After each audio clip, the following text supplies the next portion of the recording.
Dear students, selection expert में आपका स्वागत है। लास्ट क्लासेस में हम लोगों ने कूलम्स लॉ पढ़ा, इलेक्ट्रिक फील्ड के बारे में समझा, फोर्स और इलेक्ट्रिक फील्ड के डायरेक्शंस के बारे में भी समझा। फिर हम लोगों ने कूलम्स लॉ पे बेस्ड प्रॉब्लम्स किए, जैसे इक्विलिब्रियम पे बेस्ड प्रॉब्लम भी किए हमने इसके पहले वाले क्लासेस में। और फिर हम लोगों ने ऑसिलेशन वाले प्रॉब्लम किया कि अगर कोई चार्ज ऑसिलेट कर रहा है उस कंडीशन में टाइम पीरियड कैसे निकालेंगे, फ्रिक्वेंसी कैसे निकालेंगे। तो हम लोग ने काफ़ी प्रॉब्लम्स किया और एटलीस्ट हम ये कह सकते हैं अब हम लोग को कूलम्स लॉ क्या है ये पता हो गया। तो अब हमारा अगला फोकस है इलेक्ट्रिक फील्ड के बारे में। हालांकि हमने इलेक्ट्रिक फील्ड के बारे में आपको थोड़ा डिस्कशन किया था, लेकिन इलेक्ट्रिक फील्ड के बारे में थोड़ा और डेप्थ में डिस्कशन करने के लिए हमको ज़रूरत है इलेक्ट्रिक डाइपोल के बारे में जानने के लिए। तो हम थोड़ा आज की क्लास में इलेक्ट्रिक डाइपोल्स के बारे में स्टडी करेंगे। फिर इलेक्ट्रिक डाइपोल्स के बाद हम लोग इलेक्ट्रिक डाइपोल की वजह से इक्वेटोरियल, एक्सियल पोजीशंस में इलेक्ट्रिक फील्ड का एक्सप्रेशन कैलकुलेट करेंगे। तो अब हम लोग आज की क्लास को इलेक्ट्रिक डाइपोल से स्टार्ट करते हैं।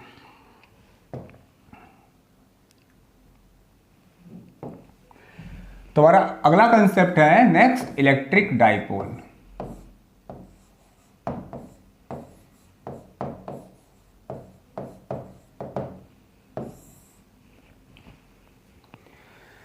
तो अगर हम बात करें इलेक्ट्रिक डाइपोल है क्या, तो कह सकते हैं electric dipole is an arrangement. Electric dipole is an arrangement in which two equal in magnitude but different in the nature are separated by a short distance. मतलब it is an arrangement, electric dipole is an arrangement where two equal in magnitude but opposite in nature. Two charges equal in magnitude but opposite in nature are separated by a small distance r. तो हमने मान लिया ये हमारा एक electric dipole है, एक charge यहाँ माइनस क्यू है और एक चार्ज यहाँ पे प्लस क्यू है, और इन चार्जेस के बीच का जो सेपरेशन है वो कितना है, स्मॉल आर है। ठीक है, तो आपका जो स्मॉल आर है इसको हम लोग 2L कंसीडर कर देते हैं, इसलिए कि आगे चल के हम लोग जब न्यूमेरिकल्स करेंगे, प्रॉब्लम्स करेंगे, तो 2L को डिवाइड करने में हाफ हो जाएगा L। तो कैलकुलेशंस के लिए, आसानी के लिए हम लोगों ने दोनों डाइपोल के बीच का जो डिस्टेंस लिया है, दोनों चार्जेस के बीच का कितना लिया है, 2L for just easiness of the calculation. Okay, अगर हम R भी लिखे तो कोई प्रॉब्लम नहीं है। तो हम क्या कह सकते हैं, इलेक्ट्रिक डाइपोल क्या है, it is an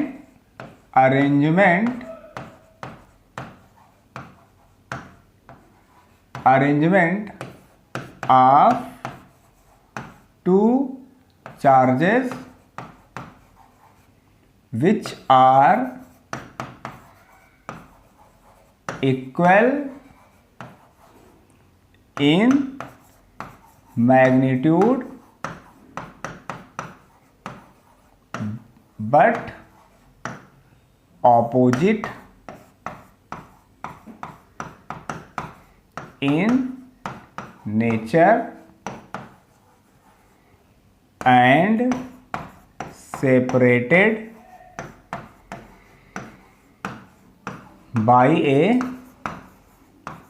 small distance। तो इलेक्ट्रिक डाइपोल क्या है, electric dipole is an arrangement of two charges which are equal in magnitude but opposite in nature and separated by a small distance। Okay, मान लिया आपने small distance मैंने कितना माना है, r। हमने बोला कि r को हम 2L ले सकते हैं क्योंकि कैलकुलेशन की आसानी के लिए 2L को हाफ करना क्या होता है, इजी होता है। क्लियर। तो प्रैक्टिकली अगर हम बात करें तो जैसे हमने पढ़ा सोडियम क्लोराइड, फॉर एग्जाम्पल हम सोडियम क्लोराइड के बाद बात करें NaCl, तो अगर हम सोडियम पे प्लस चार्ज ले रहे हैं, क्लोरीन पे कितना ले लें, माइनस चार्ज, तो Na और Cl में प्लस और माइनस सेपरेटेड है। क्लियर। तो ऐसी सिचुएशन होता है जहां पे प्लस और माइनस चार्जेस दोनों, जितना ही सोडियम पे प्लस है उतना ही वाले क्लोरीन पे माइनस है, तो दोनों ही अगर इक्वल और अपोजिट चार्जेस हो, इस तरीके से हो कि मान लिए हमारे पास एक सोडियम है, ये प्लस है, और एक हमारे पास क्लोरीन है, ये हमारे माइनस है, और ये प्लस माइनस के बीच में कुछ डिस्टेंस है, तो वो डिस्टेंस बहुत स्मॉल है। फॉर एग्जांपल डिस्टेंस हमारा 10⁻⁻10 एंगस्ट्रॉम के ऑर्डर का है, तो इस तरीके के डिस्टेंस कह सकते हैं कि अगर सिचुएशन ऐसा आ जाए 10⁻10 मीटर या एंगस्ट्रॉम के ऑर्डर का है, मतलब डिस्टेंसेस बहुत स्मॉल है, तो हम ये कह सकते हैं ऐसे दो चार्जेस जो हैं तो इक्वल मैग्नीट्यूड में बट उनका नेचर अपोजिट है, एक प्लस और एक माइनस है, और उनके बीच के डिस्टेंस बहुत ज़्यादा नहीं होने, जैसे हमने बताया कि मान लिए दो एटम्स के बीच का डिस्टेंस कितना हो, एंगस्ट्रॉम के ऑर्डर का हो, 10⁻10 के मीटर हो, मतलब बहुत स्मॉल डिस्टेंसेस पर रखे हों, तो ऐसे सिस्टम को हम लोग क्या कहेंगे, electric dipole. This is clear. तो अब हमने बताया कि जो इलेक्ट्रिक डाइपोल है ये तो Q है और Q है और बीच का डिस्टेंस R है, तो हम पढ़ना चाहते हैं next concept electric dipole movement क्या है। ठीक है, तो अगर हम बात करें कि इलेक्ट्रिक डाइपोल मूवमेंट क्या है, इलेक्ट्रिक डाइपोल मूवमेंट, इसको हम लोग लिखते हैं P vector, it is a vector quantity. तो हमारे पास जो डाइपोल है, मान लिया हमारे पास -Q चार्ज और ये +Q चार्ज है, और इनके बीच का जो सेपरेशन है वो R इक्वल टू कितना है, 2L है। तो electric dipole movement it is the product of either charges, मतलब दोनों में से कोई भी एक चार्ज, -Q या +Q में कोई भी एक चार्ज, क्योंकि मैग्नीट्यूड दोनों का सेम है, it is the product of either charges and separation between the charges. मतलब अगर हमारे पास एक चार्ज है Q, दूसरा चार्ज है -Q, दोनों ही इक्वल और अपोजिट हैं, उनके डिस्टेंस 2L है या R है, तो इलेक्ट्रिक डाइपोल मूवमेंट जो होता है P इक्वल टू होता है product of the charge and the distance between them. या आप ये भी कह सकते हैं कि P इक्वल टू है Q इंटू R, और R की वैल्यू कितना है, 2L। और इलेक्ट्रिक डाइपोल मूवमेंट एक वेक्टर क्वांटिटी है। कैसी क्वांटिटी है, it is a vector quantity. Electric dipole movement कैसी क्वांटिटी है, वेक्टर क्वांटिटी है। तो अगर ये वेक्टर क्वांटिटी है तो उसकी डायरेक्शन क्या होगा, है ना, अगर कोई भी चीज वेक्टर है तो उसकी डायरेक्शन होगा कि नहीं होगा। तो अगर ये वेक्टर क्वांटिटी है तो उसकी डायरेक्शन क्या होगी, ये देखना चाहते हैं। तो इसकी जो डायरेक्शन होती है, क्या होती है, डायरेक्शन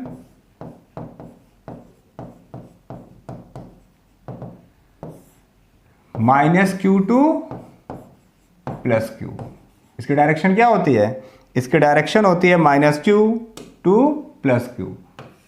मतलब इलेक्ट्रिक डाइपोल मूवमेंट एक वेक्टर क्वांटिटी है, it is directed along the line joining the two charges -Q and +Q, in which direction, from negative charge to positive charge.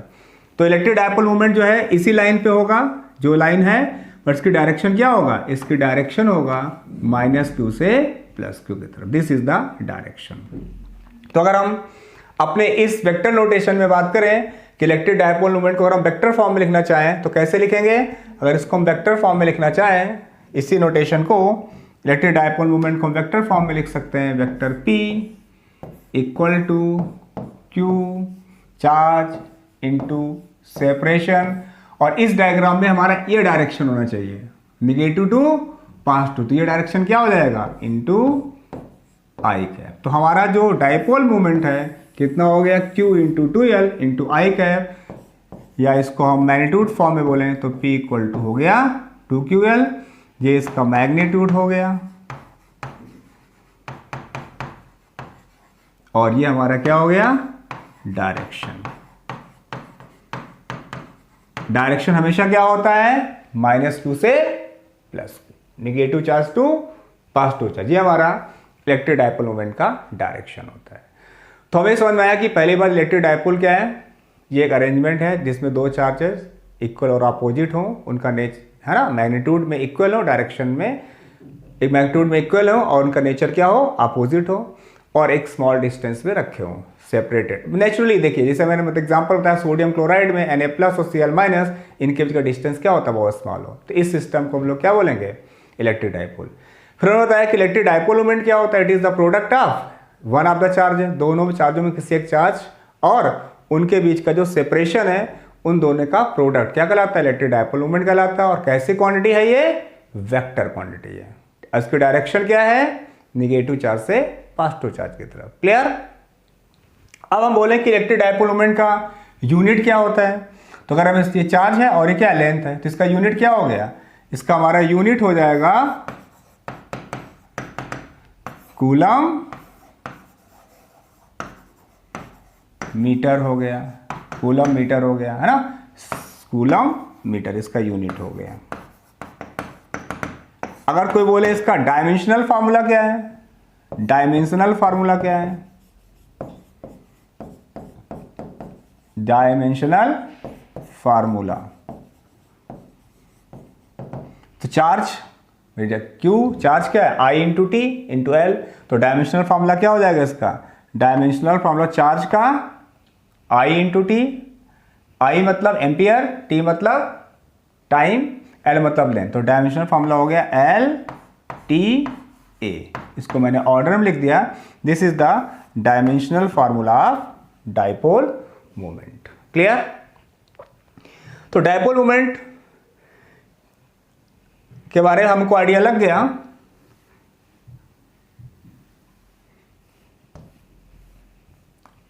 अब हम लोग जो हमारे डाइलेक्ट्रिक मॉलिक्यूल्स हैं वो दो तरीके के होते हैं। अब हम लोग पढ़ेंगे पोलर और नॉन पोलर के बारे में। थोड़ा पढ़ना है, केमिस्ट्री में आप पोलर नॉन पोलर मॉलिक्यूल्स के बारे में डिटेल डिस्कशन करते हैं, बट हम यहाँ पे थोड़ा सा हमको आइडिया चाहिए पोलर और नॉन पोलर मॉलिक्यूल्स। ओके, बाकी हम लोग कैपेसिटर में पढ़ेंगे तो डाइलेक्ट्रिक्स के बारे में और डिटेल में पढ़ेंगे। तो हमारे जो डाइलेक्ट्रिक मॉलिक्यूल्स हैं,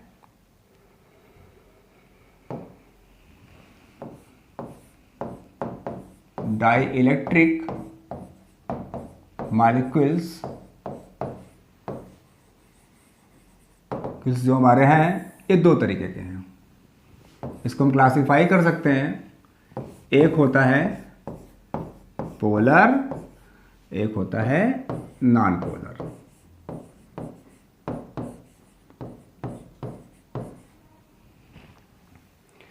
अब पोलर मतलब उसके पास दो पोल हो, मतलब माइनस और प्लस क्या हो, सेपरेटेड हो। नॉन पोलर मतलब उसके जो प्लस और माइनस एक ही जगह हो। तो यहां पर ऐसे मॉलिक्यूल जिनमें प्लस और माइनस है ना, तो मतलब centre of gravity, centre of gravity of positive and negative charges are separated.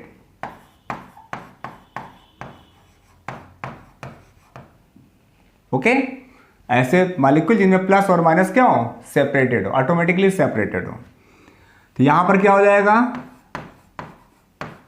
Centre of gravity of positive and negative charges are coincides, मतलब दोनों ही एक ही जगह पर हैं। यहां पर डज नॉट कोइंसाइड है ना, आर सेपरेटेड मीन्स कह सकते हैं does not coincides, does not coincides. तो this is the main difference between polar and non polar molecules. अगर उसके प्लस और माइनस जो है ऑलरेडी सेपरेटेड है तो हमारे पास क्या है, पोल बन गया, दो पोल, पोलर है। अगर दोनों एक साथ हैं, कोइंसाइड्स हैं, तो क्या बन गया, नॉन पोलर मॉलिक्यूल। क्लियर। और भी इसमें डिफरेंसेस हैं कि जो हमारा पोलर वाला है, तो पहला पॉइंट हमने बताया पोलर के बारे में,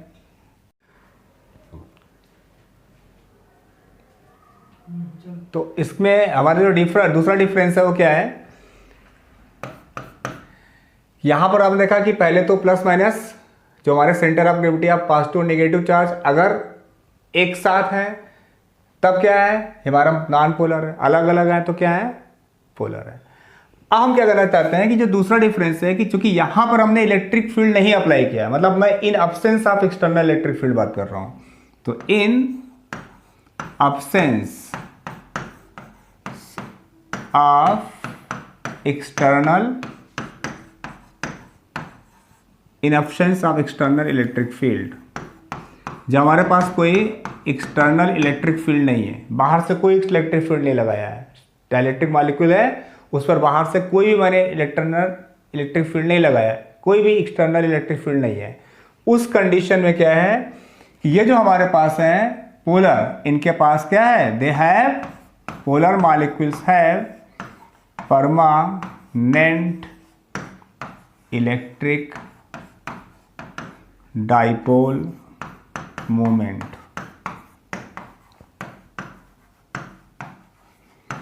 मतलब अगर हमारे पास कोई बाहर से कोई इलेक्ट्रिक फील्ड नहीं भी लगी है, इलेक्ट्रिक फील्ड कोई बाहर से नहीं लगी है डाइलेक्ट्रिक मॉलिक्यूल पे, तब भी हमारे जो पोलर मॉलिक्यूल्स हैं they have permanent electric dipole moment. क्यों?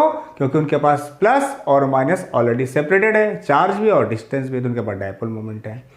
लेकिन जहां पे प्लस माइनस सेपरेटेड नहीं है, बाहर से कोई एक्सटर्नल इलेक्ट्रिक फील्ड भी नहीं लगी, in absence of external electric field they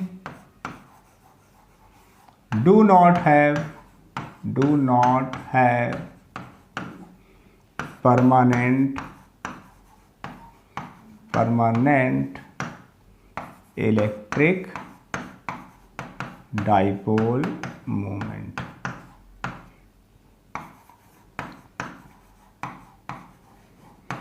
clear हुआ कि जब हमारे पास कोई बाहर से इलेक्ट्रिक फील्ड नहीं लगी है, absence of external electric field, जो हमारे पास पोलर मॉलिक्यूल्स है उनके पास परमानेंट इलेक्ट्रिक डाइपोल मोमेंट होता है, लेकिन नॉन पोलर मॉलिक्यूल्स के पास परमानेंट डाइपोल मोमेंट नहीं होता है। Clear? This is the second difference. अब यहां पर एक डिफरेंस और हम नेक्स्ट डिफरेंस है, नेक्स्ट डिफरेंस की बात करना चाहते हैं। थर्ड डिफरेंस, अगर हमारे पास जो डाइलेक्ट्रिक मॉलिक्यूल्स है, मैं पोलर और नॉन पोलर दोनों डिस्कस कर रहा हूं, तो अगर हमारा पहला वाला क्या है, पोलर वाला, इसके पास ऑलरेडी प्लस माइनस सेपरेटेड है, यहां कोई इश्यूज नहीं है। लेकिन अगर हमने क्या कर दिया, एक एक्सटर्नल इलेक्ट्रिक फील्ड लगा दिया, ठीक है, तो in presence of external electric field,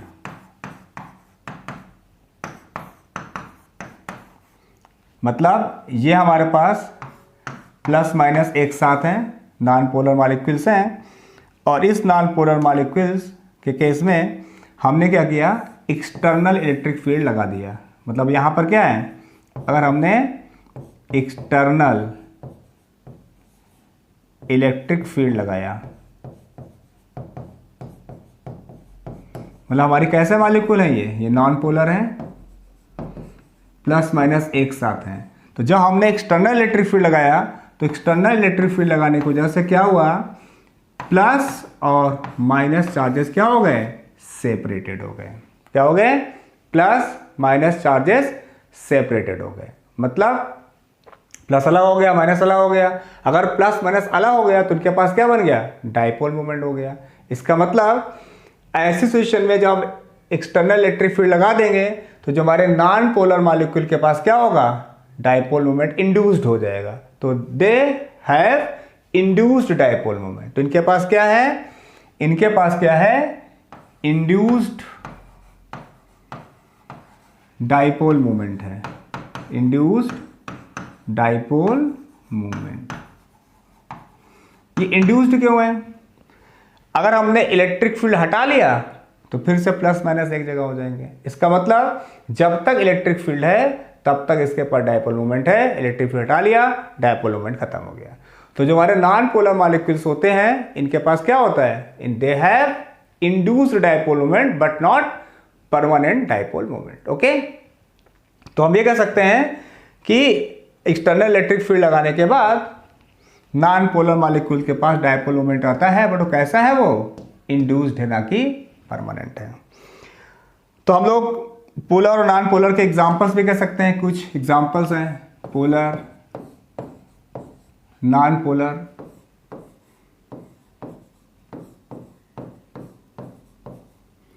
तो जैसे मैंने बोला HF मॉलिक्यूल, HCl मॉलिक्यूल, है ना, NaCl मॉलिक्यूल्स, ये सब क्या है, पोलर, प्लस माइनस सेपरेट कर सकते हैं। और जैसे हमने बोला कि H2O, नॉन पोलर में क्या हो गया, जैसे आपका CO2 हो गया। तो CO2 क्या है, नॉन पोलर है, H2O क्या है, पोलर है। तो H2O हमारा पोलर है, CO2 हमारा नॉन पोलर है। इस चीज को भी हम समझते हैं कैसे। तो अगर हम पोलर और नॉन पोलर में H2O और CO2 के बारे में बात करें तो मान लिया हमारे पास ये हमारा O है, ये हमारा H है, ये हमारा H है। इसको मैंने बीच से ऐसे ब्रेक कर दिया, मान लिया थीटा है, ठीक है। और CO2 में क्या होगा, CO2 में CO, यहाँ पे हमारा हो गया O। तो केमिस्ट्री में आपने ये सब डिटेल में पढ़ा है, मुझे ज़्यादा केमिस्ट्री के बारे में आइडिया नहीं, बट इन जनरल हमारा जो उद्देश्य है वो मैं आपको क्लियर कर रहा हूँ कि H2O हमारा जो है वो पोलर है, CO2 हमारा नॉन पोलर है। क्यों ऐसा है, तो हमारे पास इस पे हमारा C पे माइनस चार्ज है, इस पे हमारे पास प्लस चार्ज है, इस पे हमारे पास प्लस चार्ज है, ये प्लस माइनस सेपरेटेड है, प्लस माइनस सेपरेटेड है। तो यहाँ पे H2O के केस पे भी क्या है कि H के ऊपर हमारे पास प्लस है, यहाँ पे हमारे पास प्लस है, और यहाँ पे हमारे पास क्या है, माइनस। ये हमारा स्ट्रक्चर बनाया हमने। तो मेरा क्वेश्चन ये है कि क्या कारण है कि जो हमारा H2O है वो पोलर है और CO2 हमारा क्या है, नॉन पोलर है। इस चीज़ को मैं डिस्कस, तो केमिस्ट्री में डिस्कशन में ज़्यादा नहीं कर रहा हूँ, physics point of view discussion कर रहा हूँ कि देखिए इसके पास यहाँ पे प्लस है, यहाँ पर प्लस है, यहाँ पे माइनस है। तो अब हम देखें ये प्लस और माइनस, तो मैंने बताया कि प्लस और माइनस क्या बनाएगा, एक डायपोल बनाएगा। प्लस और माइनस क्या बनाएगा, एक डायपोल बनाएगा। तो यहाँ पर डायपोल मोमेंट की डायरेक्शन करने क्या होता है था, निगेटिव से पॉजिटिव की तरफ। तो यहाँ पर हमारे पास एक डायपोल मोमेंट हुआ कितना, P, इस डायरेक्शन में। यहाँ भी निगेटिव से पॉजिटिव की तरफ डायपोल मोमेंट कितना हुआ, P। मान ली ये लाइन एंगल थीटा बना रही है, तो ये कितना हो जाएगा थीटा, तो ये कितना हो गया इस डायरेक्शन में P cos थीटा, और इस डायरेक्शन में कितना हो गया P sin थीटा। क्लियर। इसी तरीके से ये एंगल भी थीटा अगर है तो ये कितना हो जाएगा इस डायरेक्शन में P cos थीटा, और इधर इस डायरेक्शन में कितना हो गया P sin थीटा। तो डायपोल मोमेंट एक वेक्टर क्वांटिटी जो भी इसके बीच का चार्ज है और सेपरेशन है, इससे हमने बताया कि डायपोल मोमेंट इसके पास होगा, मतलब जो भी चार्ज है और सेपरेशन है H2O मॉलिक्यूल में। तो अब बेटा यहाँ पर ये देखना है कि P cos थीटा और P cos थीटा दोनों एक ही डायरेक्शन में है, और P sin थीटा ये और ये P sin थीटा इक्वल और अपोजिट है, they will cancel each other. तो जो हमारा नेट डायपोल मोमेंट हुआ यहाँ पे वो कितना हो गया इस केस पे, नेट डायपोल मोमेंट हमारा हो गया 2P sin थीटा। क्लियर। तो नेट डायपोल मोमेंट हमारे पास यहाँ पर है 2P sin थीटा, और मैंने आपको बताया कि अगर किसी के पास नेट डायपोल मोमेंट है, परमानेंट डायपोल मोमेंट है, तो क्या है, पोलर मॉलिक्यूल है। इसका मतलब H2O क्या है, H2O हमारा एक पोलर मॉलिक्यूल है। क्यों, क्योंकि they have net electric dipole moment कितना है 2P sin थीटा। P कितना है, Q इंटू जो भी चार्ज है और इनका सेपरेशन है। अब CO2 बात करते हैं, तो यहाँ पे प्लस माइनस, यहाँ भी प्लस, यहाँ पे डायपोल बन रहा है। इस पे डायपोल मोमेंट डायरेक्शन ये हो गया, इस पे डायपोल मोमेंट माइनस से प्लस की तरफ ये हो गया। तो यहाँ पर जितना प्लस इधर, जितना डायपोल में इधर उतना इधर, दोनों इक्वल और अपोजिट है। तो नेट डायपोल मोमेंट यहाँ पे कितना हो गया, जीरो। तो अगर किसी का नेट डायपोल मोमेंट क्या हो जाए, जीरो, तो क्या हो जाएगा वो, नॉन पोलर मॉलिक्यूल। तो इसका मतलब CO2 हमारा कैसा है, नॉन पोलर, और H2O हमारा कैसा है, पोलर। क्यों पोलर है, क्योंकि इसके पास नेट डायपोल मोमेंट है। क्यों नॉन पोलर है CO2, क्योंकि इसके पास नेट डायपोल मोमेंट क्या है, जीरो है। क्लियर हो गया। तो आपने पोलर और नॉन पोलर में एक डिफरेंसेस और भी देखे। तो ओवरऑल क्या हमने डिफरेंस बताया कि जो हमारे पास पोलर मॉलिक्यूल्स होते हैं उसमें प्लस माइनस सेपरेटेड होते हैं ऑटोमेटिकली, नॉन पोलर में प्लस माइनस एक ही जगह होते हैं, सेंटर ऑफ ग्रेविटी सेपरेटेड नहीं होती है। और जब एक्सटर्नल इलेक्ट्रिक फील्ड में रखते हैं तो नॉन पोलर मॉलिक्यूल के सेंटर ऑफ ग्रेविटी सेपरेटेड हो जाती है, इसलिए पोलर मॉलिक्यूल के पास परमानेंट इलेक्ट्रिक डायपोल मोमेंट होता है, जबकि नॉन पोलर मॉलिक्यूल के पास इंड्यूस्ड डायपोल, वाई इंड्यूस, क्योंकि जब एक्सटर्नल इलेक्ट्रिक फील्ड रखेंगे तो प्लस माइनस सेपरेट हो जाएगा, इलेक्ट्रिक फील्ड हटा लेंगे तो फिर एक जैसा प्लस माइनस हो जाएगा एक जगह। इसका मतलब इनके पास इंड्यूस्ड डायपोल मोमेंट होता है। फिर हमने एग्जांपल्स बताए, जैसे CO2 के पास नेट डायपोल मोमेंट 0 है इसलिए नॉन पोलर है, H2O के पास नेट डायपोल मोमेंट है इसलिए क्या है, वो पोलर मॉलिक्यूल है। तो हम लोगों ने पोलर नॉन पोलर के केसेस पढ़े और इलेक्ट्रिक डायपोल मोमेंट के बारे में समझा। अब हम कुछ एक छोटा न्यूमेरिकल करेंगे ताकि डायपोल मोमेंट के डायरेक्शन के बारे में कुछ चीज़ें हमारी और भी डायपोल मोमेंट के बारे में क्लियर हो जाएं। अब हम क्या कर रहे हैं, एक प्रॉब्लम ले रहे जा रहे हैं डायपोल मोमेंट से रिलेटेड।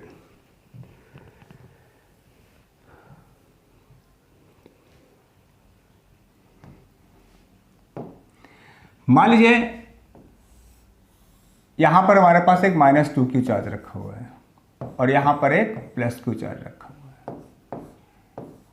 ठीक है। ये system find net electric dipole movement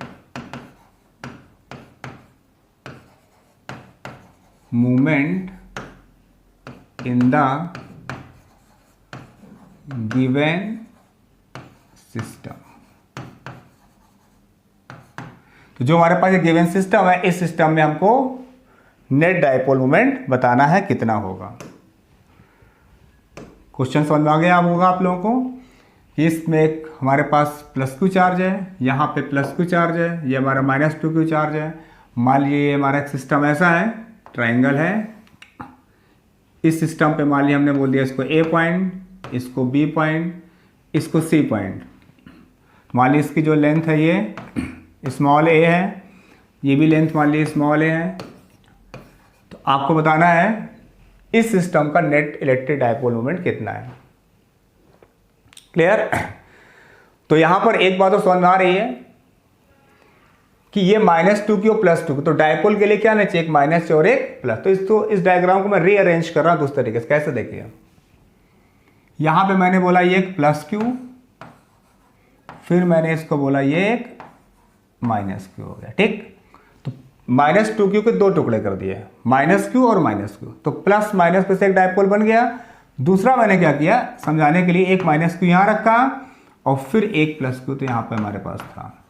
इसका मतलब कि एक डायपोल ये सिस्टम बन गया इसकी वजह से, दिस इज डायपोल 1, और एक डायपोल माइनस प्लस वजह से ये दूसरा डायपोल बना, दिस इज डायपोल 2। हमारे पास दो डायपोल बन गए, डायपोल 1 और डायपोल 2। तो माइनस और प्लस डायपोल 1 में देखिए इलेक्ट्रिक डायपोल मोमेंट की डायरेक्शन क्या होती है, इलेक्ट्रिक डायपोल मोमेंट डायरेक्शन होती है along the line joining the charges but negative to positive. तो इसका डायपोल मोमेंट किधर हो गया, इस डायरेक्शन में, और इसका डायपोल मोमेंट -q से +q, इसका डायपोल मोमेंट हो गया इस डायरेक्शन में, और इन दोनों के बीच में 90 डिग्री है। क्लियर है? तो अब हमारी सिचुएशन क्या बनी, अब सिचुएशन ये आया कि हमारे पास दो डायपोल हैं, एक ये है P, दूसरा डायपोल ये है P, डायपोल मोमेंट 90 डिग्री है, ठीक है। तो नेट डायपोल मोमेंट क्या, दो वेक्टर 90 डिग्री में है, तो नेट डायपोल मोमेंट कितना हो गया, P नेट कितना हो गया, P√2।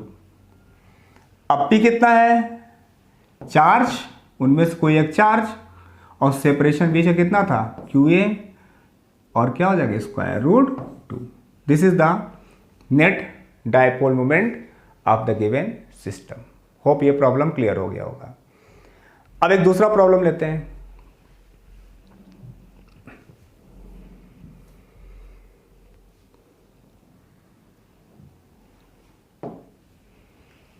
एक सिस्टम ये है, मान लीजिए यहां पे -2q चार्ज है, यहाँ पे प्लस क्यू चार्ज है और यहाँ पे प्लस क्यू चार्ज है। सारी साइड्स जो हैं इसकी वो ए हैं, ये भी ए है और ये भी हमारा साइड इसका ए है। ठीक, मान लीजिए हमारा पॉइंट ए है, ये हमारा पॉइंट बी है और ये हमारा पॉइंट सी है। So find net electric dipole movement in the given system. तो इसमें अगर आप देखें ध्यान से तो उसी तरीके की प्रॉब्लम यह है। तो इसको हम क्या करेंगे, पहले ब्रेक कर सकते हैं ताकि हमें देखें कि ये डाइपोल है। तो साइड्स पता है आपको, सबका ए ही है। तो अब हम क्या करते हैं, इसको मैंने ऐसे ब्रेक किया, प्लस क्यू और माइनस 2q को मैंने माइनस क्यू कर दिया इधर। तो प्लस क्यू माइनस क्यू से डाइपोल नंबर 1, डाइपोल 1 हो गया। अब दूसरा देखिए, इसका माइनस क्यू भी बचा हुआ है। तो फिर मैंने क्या किया, माइनस क्यू अलग और यहां पर फिर क्या है, प्लस क्यू। ठीक, ये हमारा क्या हो गया, this minus Q plus Q, फिर ये हमारा डाइपोल 2। ठीक है, और यहां पे प्लस और प्लस में कोई डाइपोल मोमेंट बनेगा नहीं है। क्लियर हुआ? बट इसको हमने मिला दिया सिर्फ ऐसे। तो हमारे पास एक प्लस और एक माइनस, प्लस और माइनस से डाइपोल बनेगा। तो इसका डाइपोल मोमेंट कितना होगा, डाइपोल मोमेंट जो भी होगा चार्ज इनटू डिस्टेंस, ये तो डाइपोल मोमेंट हो गया। डायरेक्शन क्या होगा, नेगेटिव से पॉजिटिव, तो इसकी डायरेक्शन ये हो गया, लेट अस से दिस इज P1। ठीक है, माइनस क्यू प्लस क्यू ये हमारा हो गया P2। बट P1 और P2, जो P1 है उसका भी सेम वैल्यू है Q इंटू ए और P2 का भी मैग्नीट्यूड सेम वही है Q इंटू ए। तो हमारे पास फिर दो वेक्टर हो गए सेम। अब प्रॉब्लम क्या है कि इन दोनों वेक्टर के बीच का एंगल कितना है। तो क्वेश्चन क्या बन गया, एक डायपोल मोमेंट ये P, दूसरा डायपोल मोमेंट ये P, बिकॉज दोनों की वैल्यू सेम है। थीटा कितना है यहाँ पे एंगल बीच का, 60 डिग्री। तो फिर प्रॉब्लम हमारी कहाँ चली गई, वेक्टर में। कि हमारे पास दो वेक्टर है P1 और P2, उनके बीच का एंगल कितना है, 60 डिग्री। तो हमारे वहाँ वेक्टर लॉ ऑफ एडिशन क्या है, वेक्टर लॉ ऑफ एडिशन है R स्क्वायर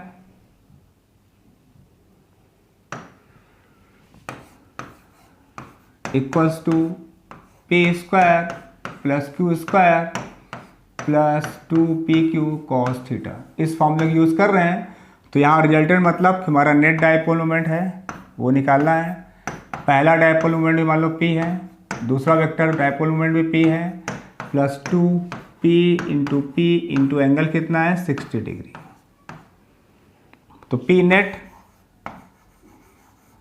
कितना हो गया हमारा, P square plus P square plus 2P square cos 60 means half, half से हाफ कैंसिल हो गया, आंसर क्या हो गया ये 3P स्क्वायर।